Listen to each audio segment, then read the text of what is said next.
ദേശീയ രാഷ്ട്രീയത്തിൽ മൊത്തത്തിൽ കാര്യങ്ങൾ മാറുന്നതിൻ്റെ സൂചന. ഇപ്പോൾ ഈ തെരഞ്ഞെടുപ്പിൻ്റെ ഏറ്റവും വലിയ പ്രത്യേകത എന്ന് എനിക്ക് തോന്നുന്നത് കേജ്രിവാൾ പുറത്തു ഇറങ്ങിയ ശേഷമുള്ള തെരഞ്ഞെടുപ്പ് എന്ന രൂപത്തിലാണ് ഈ നാലാം ഘട്ടത്തെ കാണേണ്ടത്. അപ്പോൾ അതെങ്ങനെ പ്രതിഫലിക്കും എന്നുള്ളതാണ്.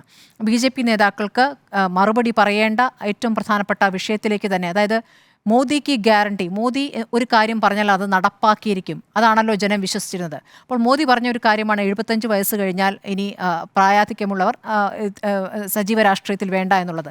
അപ്പോൾ അത് തൻ്റെ കാര്യത്തിൽ അത് പ്രാവർത്തികമാക്കാതെ നുണ പറയുകയാണോ കേജ്രിവാൾ? അപ്പോൾ ആ ഗ്യാരണ്ടി ക്ഷമിക്കണം മോദി, ആ ഗ്യാരണ്ടി, ആ ഉറപ്പ് എവിടെ പോകുന്നു എന്നുള്ള ചോദ്യം അവിടെ നിൽക്കുന്നു. അത് കേജ്രിവാൾ ഉയർത്തിയ ചോദ്യമാണ്. അതിന് 1 മണിക്കൂറിന് ശേഷം അമിത്ഷായ്ക്ക് മറുപടി പറയേണ്ടി വന്നു. പല നേതാക്കളും BJPയിൽ നിന്ന് പുറത്തുപോയ നേതാക്കളടക്കം ഞങ്ങളൊക്കെ ഇങ്ങനെ പുറന്തള്ളപ്പെട്ടവരാണ്, ഞങ്ങളുടെ കാര്യത്തിൽ അത് നടപ്പാക്കി, പക്ഷേ മോദി അത് ചെയ്യില്ല, സ്വന്തം കാര്യത്തിൽ ചെയ്യില്ല എന്ന് പരസ്യമായി പറയുന്ന ഒരു ഘട്ടം വരെയുണ്ട്. അപ്പോൾ ഇതൊക്കെ തന്നെ പ്രതിഫലിക്കാൻ ഇരിക്കുന്നു എന്നുള്ളൊരു പ്രധാനപ്പെട്ട കാര്യമാണ്.